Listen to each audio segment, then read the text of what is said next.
உலகெங்கிலும் இருந்து இந்த நிகழ்வை பார்த்து கொண்டிருக்கின்ற சன் தொலைக்காட்சி நேயர்களுக்கு அன்பின் வணக்கம். உலகெங்கிலும் இருக்கின்ற அத்தனை நேயர்களுக்கும் மனமார்ந்த மகளிர் தின வாழ்த்துக்களை தெரிவித்துக் கொள்கிறோம். சன் தொலைக்காட்சி கொண்டாடுகின்ற பெருமை மிகு பெண்கள் தொடரின் முதல் நாள் இன்றைக்கு. இந்த 2025 மகளிர் தினத்தின் இலக்கு என்ன, மோட்டோ என்ன? To accelerate action to forge an inclusive world for women. அதுதான் இந்த ஆண்டின் இலக்கு.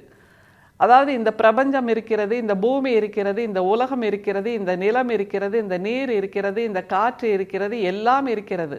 ஆனால் அதில் பெண்களுக்கு சமமான பங்கு இருக்கிறதா, பெண்களுக்கு சரிசமமான பங்கு இருக்கிறதா, பெண்களுக்கு சமத்துவமான பங்கு இருக்கிறதா? அப்படி இல்லை என்றால் அதை எப்படி உருவாக்குவது, அதை நோக்கிய நடவடிக்கைகளை, அதை நோக்கிய செயல்பாடுகளை விரைவுபடுத்துவது தான் இந்த ஆண்டின் இலக்காக நிர்ணயித்திருக்கிறார்கள். என்றால் யாராவது அப்படியான ஒரு நிலையை உருவாக்குவார்கள் என்று பெண்கள் காத்திருக்க வேண்டுமா? இல்லையே. காத்திருக்காமல் தாங்களே அப்படி ஒரு நிலையை உருவாக்கி கொண்ட பெண்களும் நம்முடைய சமூகத்தில், நம்முடைய வரலாற்றில் இருக்கிறார்கள் இல்லையா? அப்படிப்பட்ட பெண்களின் வாழ்க்கையைத்தான் நாம் பார்க்க இருக்கிறோம். இன்றைக்கு முதல் நாள். இன்றைக்கு நாம் பார்க்க இருக்கிறோம் ஒரு பெண்ணை பற்றி. அந்த பெண் எப்படி என்றால், அவள் வாழ்ந்திருந்த காலத்தில் சமூகம் அவளுக்கானதாக இருந்ததா என்கின்ற ஒரு கேள்வி. அவள் வாழ்ந்திருந்தது 8ஆம் நூற்றாண்டு என்று சொல்கிறார்கள், 9ஆம் நூற்றாண்டு என்று சொல்கிறார்கள். எது எப்படி இருந்தாலும் என்ன, அவள் பிறந்த போது அந்த துளசி வனத்தில் இருந்த அந்த பூக்கள் அவள் மீது உதிர்ந்தன. அந்த பூக்களில் இருந்த தேனை குடிப்பதற்காக வண்டுகள் அவள் மீது மொய்த்திருந்தன. அதனால் அவளுடைய தந்தையார் அவளுக்கு சுருவார் பெண் குழலி, சுருவார் குழலி என்று பெயரிட்டார். அவள் குழந்தையாக இருந்தபோது சுருவார் குழலியாக இருந்தாள். ஆனால் பெதும்பை வயதை அடைந்த போது எல்லா பெண்களும் என்ன செய்வார்கள்? பொதுவாக செப்பு சாமான் வைத்து விளையாடுவார்கள், மண் சட்டி வைத்து விளையாடுவார்கள், கூட்டாஞ்சோறு பொங்குவார்கள், எல்லோருக்கும் பகிர்ந்து கொடுப்பார்கள். அதுதான் பெண்களுக்கான வாழ்வியலாக இருந்தது அந்த சமூகத்தில். ஆனால் அந்த பெண் என்ன செய்தாள்? தன்னுடைய 15வது வயதில் திருப்பாவையை எழுதினாள். அதுதான் ஆண்டாள்.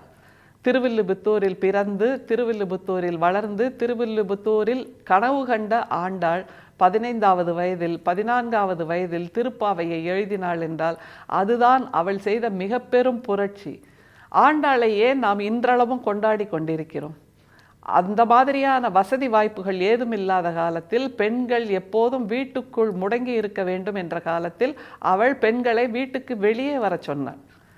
பெண்கள் உறைந்து போக வேண்டும் என்று சொல்லி இருந்த காலத்தில் பெண்களை வீதி உலா வர சொன்னாள். பெண்கள் உறங்கி கிடக்க வேண்டும் என்று சொன்ன காலத்தில் அவர்களை விழித்தெழச் சொன்னாள். அவர்களுக்கான இலக்குகளை சொன்னாள். அவர்களுக்கான கனவுகளை சொன்னாள். அந்த கனவுகளை அவள் நனவாக்கி காட்டினாள் என்பதுதான் மிக முக்கியம். அதை தவிர பெண் என்பவள் தன்னுடைய உணர்வுகளை, தன்னுடைய நேசத்தை, தன்னுடைய காதலை, தன்னுடைய இருப்பை வெளிக்காட்டி கொள்ளக்கூடாது. அவளுடைய இருப்பிடம் ஒரு இருட்டு பள்ளத்தாக்கு தான் என்றிருந்த காலத்தில் தன்னுடைய தமிழால் அவள் தனக்கான அரியணையை சமைத்து கொண்டாள் என்பதனால் தான் நாம் அவளை கொண்டாடுகிறோம். எழுத்தும் பேச்சும் படிப்பும் இலக்கியமும் இசையும் நடனமும் கலைகளும் பெண்களுக்கானது அல்ல என்று சமூகம் முடக்கி வைத்திருந்த காலத்தில் இது எல்லாவற்றின் கூட்டு கலவையாக திருப்பாவையையும் திருவாய் மொழியையும் ஆண்டாள் நமக்கு கொடுத்தாள். நாச்சியார் திருமொழியை ஆண்டாள் நமக்கு கொடுத்தாள் என்றால் அதுதான் அவளுக்கான புரட்சி என்று நிச்சயமாக சொல்லலாம். ஐந்தும் ஐந்தும் அறியாத மானிடரை வையம் சுமப்பதுவும் வம்பு என்று சொல்கிறோம் என்றால் திருப்பாவை வெறுமே 5 தான். வெறுமே 25 + 5 30 பாடல்கள். அதே மாதிரி நாச்சியார் திருமொழி என்பது 143 பாடல்கள். கிட்டத்தட்ட 173 பாடல்கள் தான் ஆண்டாள் எழுதியது. ஆனால் அந்த 173 பாடல்களில் இருக்கின்ற கவிச்சுவை, அதில் இருக்கின்ற தமிழ் சுவை, அதனால் தான் நாம் இன்னமும் அவளை கொண்டாடி கொண்டிருக்கிறோம். ஆண்டாளுக்கு முன்பும் கவிஞர்கள் இருந்தார்கள், ஆண்டாளுக்கு பின்பும் கவிஞர்கள் இருந்தார்கள். ஆனால் ஆண்டாள் தனக்கான அரியணையை தானாகவே தேடிக்கொண்டாள். தனக்கான இலக்கிய பரப்பை, தனக்கான தமிழை தன்னுடையதாக்கி கொண்டாள், தன்னுடைய மகுடமாக்கி கொண்டாள் என்பதனால் தான் நாம் அவளை கொண்டாடி கொண்டிருக்கிறோம்.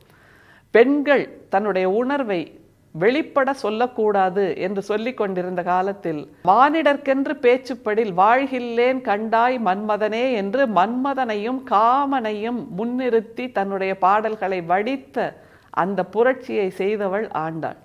அதே போன்று எல்லே இளங்கிளியே இன்னும் உறங்குதியோ என்று உறங்கிக் கொண்டிருந்த பெண்களை எழுப்பி விட்டவள் ஆண்டாள். அதை தவிர கற்பூரம் நாருமோ கமலப்பூ நாருமோ மறுப்பொசித்த மாதவன் தன் வாய்ச்சுவையும் நாற்றமும் விருப்புற்று கேட்கின்றேன் சொல்லாழி வெண்சங்கே என்று தன் நெஞ்சு நேர்பவனின் வாய்ச்சுவை எப்படி இருக்கும் என்கின்ற அந்த கனவை கண்டவள் ஆண்டாள்.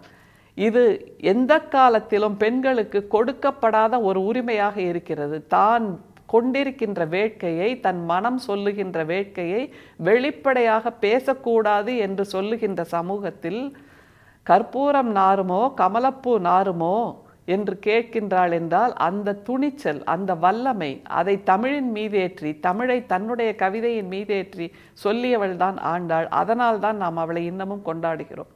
அதை தவிர தன்னுடைய கனவு இருக்கிறது அல்லவா, கல்யாண கனவு.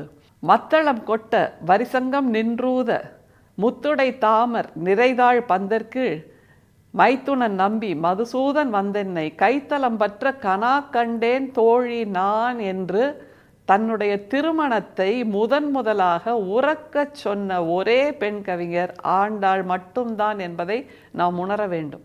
அப்படிப்பட்ட புரட்சி அவள் வாழ்ந்திருந்த காலம் மற்ற பெண்களுக்கு அப்படியானதாகத்தான் இருந்தது. அவர்கள் பேச முடியாது, எழுத முடியாது, சிந்திக்க முடியாது. ஆனால் அவர்களையெல்லாம் மீறி ஆண்டாள் எழுதினாள் அல்லவா. அவர்களையும் திருமண கவிதையை, திருமண கனவை தன்னுடைய பாடலின் மூலம் சொன்னதனால் நம்முடைய ஆண்டாள் அந்த காலத்தில் இருந்த மற்ற பெண்களின் குரலாகவே ஒலித்தாள் என்பதை நம்மால் உணர்ந்து கொள்ள முடிகிறது. அவள் கனவு கண்டதை போல்தான் மற்ற பெண்களும் கைத்தலம் பற்ற கனவு கண்டிருப்பார்கள். அதனுடைய குரலாகத்தான் ஆண்டாள் ஒலித்தாள் என்பது நமக்கு புரிகிறது. அதை தவிர கொம்மை முலைகள் இடர்தீர அந்த மாதவனுக்கு ஒரு குற்றேவல் புரியாமல் தவம் புரிவது என்ன பிரயோஜனம் என்று கேட்கிறாள். கொதிக்கின்ற அந்த கொம்மை முலைகள் தணிக்கின்ற வகையில் மாதவனுக்கு ஒரு குற்றேவல் செய்யாமல் தவம் புரிவதனால் என்ன பிரயோஜனம் நடந்துவிடப் போகிறது என்று கேட்கிறாள் என்றால், பொதுவாக பெண்ணின் உறுப்புகளை ஆண் கவிஞர்கள் பாடியதுதான் தமிழ் வழக்கமாக, தமிழ் இலக்கிய வழக்கமாக இருந்த சூழலை மாற்றி தன்னுடைய பிறப்பின் அடையாளங்களை கவிதையில் கொண்டு வந்து அதன் மூலமாக மிக பெரும் புரட்சியை செய்தாள் என்பது நாம் கொண்டாட வேண்டிய ஒரு விஷயம். எற்றைக்கும் ஏழேழு பிறவிக்கும் உந்தன்னோடு உற்றோமே ஆவோம், உமக்கே நாம் ஆட்செய்வோம் என்று தன்னுடைய உள்மன கிடக்கையை சொன்னவள் ஆண்டாள். ஏழேழு பிறவிக்கும் நான் உனக்கே ஆட்செய்வேன் என்று சொல்கிறாள் என்றால், அந்த காலத்தில் பெண்கள் கல்யாண கனவுகளை வெளிப்படையாக பேசியிருக்க முடியாது. என்னுடைய மனசு இவனுக்கானது, என்னுடைய வாழ்க்கை இவனுக்கானது என்று சொல்லுகின்ற உரிமை அன்றைக்கு பெண்களுக்கு கொடுக்கப்படவில்லை. ஆனால் அத்தனை உரிமையையும் யாரோ வந்து தனக்கு பெற்று கொடுப்பார்கள் என்று காத்திருக்காமல் தானே பூமாலை சூட்டி, தானே பாமாலை சூட்டி தனக்கானவனை தேர்ந்தெடுத்து கொண்ட அந்த ஒரு விஷயத்துக்காகவா நாம் ஆண்டாளை இன்னமும் கொண்டாடுகிறோம்? இல்லை. ஆண்டாளின் கவிதைகளில், ஆண்டாளின் திருப்பாவையில் புணுகு இருக்கிறது, கோரோசனை இருக்கிறது, தாழம்பூ மடலின் வாசனை இருக்கிறது, வாசனை திரவியங்களின் வாசனை இருக்கிறது, முல்லைப்பூ வாசனை இருக்கிறது, மல்லிகைப்பூ வாசனை இருக்கிறது. எல்லாவற்றையும் சேர்த்து எடுத்து வாசனை திரவியமாக மாற்றினாலும் கூட அந்த வாசனை திரவியங்களின் எல்லா மனத்தையும் விஞ்சக்கூடிய ஒரு தமிழ் வாசனை நம்முடைய ஆண்டாளின் கவிதையில் இருக்கிறது என்பதனால்தான் நாம் இன்னமும் அவளை கொண்டாடி கொண்டிருக்கிறோம். ஆழ்வார்கள் 12 பேர். ஆனால் அந்த 12 ஆழ்வார்களுக்கும் இல்லாத ஒரு நெருக்கம், 12 ஆழ்வார்களுக்கும் இல்லாத ஒரு புகழின் பெருக்கம், 12 ஆழ்வார்களுக்கும் இல்லாத ஒரு தமிழின் கொருக்கம் எங்கே இருக்கிறதென்றால் ஆண்டாளின் கவிதையில்தான் இருக்கிறது. அதனால்தான் எத்தனை நூற்றாண்டுகள் கடந்தால் என்ன, ஆண்டாள் தமிழின் இமயமாக இருக்கிறாள், தமிழின் சமயமாக இருக்கிறாள், தமிழின் இமையாக இருக்கிறாள். எத்தனை நூற்றாண்டுகள் கடந்தால் என்ன, ஆண்டாளின் தமிழ்தான் தமிழின் அகரம் என்று சொல்லலாம், தமிழின் உகரம் என்று சொல்லலாம், தமிழின் ழகரம் என்று சொல்லலாம். எத்தனை நூற்றாண்டுகள் கடந்தால் என்ன, ஆண்டாளின் பாடல்களில் இளமை இருக்கிறது, செழுமை இருக்கிறது, கொழுமை இருக்கிறது. எத்தனை நூற்றாண்டுகள் கடந்தால் என்ன, ஆண்டாளின் பாடல்களில் காதல் இருக்கிறது, நேசம் இருக்கிறது, நேர்த்தி இருக்கிறது, மருத்துவம் இருக்கிறது, வானிலை இருக்கிறது, இயற்கை இருக்கிறது, செடிகள் கொடிகள் எல்லாமே இருக்கிறது. இப்படியாக ஒரு 15 வயது பெதும்பை பெண், பாவாடை சட்டை சிறுமி, எல்லாம் சேர்ந்த ஒரு ஞானத்தோடு ஒரு கவிதையை படைத்திருக்க முடியுமா என்றால் முடியவில்லை என்றுதான் மற்ற பெண்கள் சொல்லியிருப்பார்கள். ஆனால் ஆண்டாள் அதை செய்து காட்டியிருக்கிறாள் என்றால் நிச்சயமாக அவளுக்கான ஞானத்தை அவள் எங்கே இருந்து பெற்றாள்? யாராவது வந்து எனக்கான ஞானத்தை கொடுப்பார்கள், யாராவது வந்து எனக்கான அரியணையை கொடுப்பார்கள், யாராவது வந்து எனக்கான மகுடத்தை என் தலை மீது வைப்பார்கள் என்று அவள் காத்திருக்கவில்லை. தன்னுடைய ராஜாங்கத்தை, தன்னுடைய ராஜ்யத்தை கவிதையாக அவள் வார்த்து கொண்டாள். தன்னுடைய அடையாளமாக திருப்பாவை என்னும் மகுடத்தை தானே அணிந்து சூடிக்கொண்டாள். தன்னுடைய அரியணையாக நாச்சியார் திருமொழி என்கின்ற 143 பாடல்களை தனக்காக செதுக்கி கொண்டாள் என்றால் எழுத்துகளால் தன்னுடைய அரியணையை ஆண்டாள் செதுக்கி கொண்டாள். அதனால் நாம் அவளை கொண்டாடி கொண்டிருக்கிறோம். திருப்பாவை என்னும் பெரும் பாவையால் தன்னுடைய மகுடத்தை அவள் சூடிக்கொண்டாள் என்பதனால் நாம் அவளை கொண்டாடி கொண்டிருக்கிறோம். அவள் காத்திருக்கவில்லை. ஆக்சிலரேட் ஆக்ஷன் என்று 2025 இலக்கு சொல்கிறதென்றால் அந்த இலக்கினை தனக்கானதாக 7ஆம் நூற்றாண்டில் 8ஆம் நூற்றாண்டில் உருவாக்கி கொண்டவள் ஆண்டாள். தானே தனக்கான ஒளியாக, தானே தனக்கான வழியாக, தானே தனக்கான விழியாக இருந்தவள் தான் ஆண்டாள். அதனால்தான் 2025 ஆக்சிலரேட் ஆக்ஷன் என்று சொல்கிறோம். To forge a universe inclusive for women என்று சொல்கிறோம். ஆனால் அவள் வாழ்ந்திருந்த காலத்தில் சமூகத்தை தனதாக்கி கொண்டாள். அப்படியான வல்லமையைத்தான் இன்றைக்கு இருக்கின்ற பெண்களும் செய்ய வேண்டும். இன்றைக்கும் பெண்கள் எழுதுகிறார்கள். அவர்கள் ஆண்டாளின் நேர்த்தியோடு, ஆண்டாளின் சத்தியத்தோடு, ஆண்டாளின் உண்மையோடு, ஆண்டாளின் உணர்வெழுச்சியோடு, ஆண்டாளின் சகலத்தோடும் எழுதினால் அவர்கள் நிச்சயமாக தமிழ் இலக்கிய பரப்பில் மட்டுமல்லாமல் உலகத்தின் கவிதை இலக்கிய பரப்பில் பெரும் புள்ளியாக வளர முடியும், உருவாக முடியும், உருவாக்க முடியும்.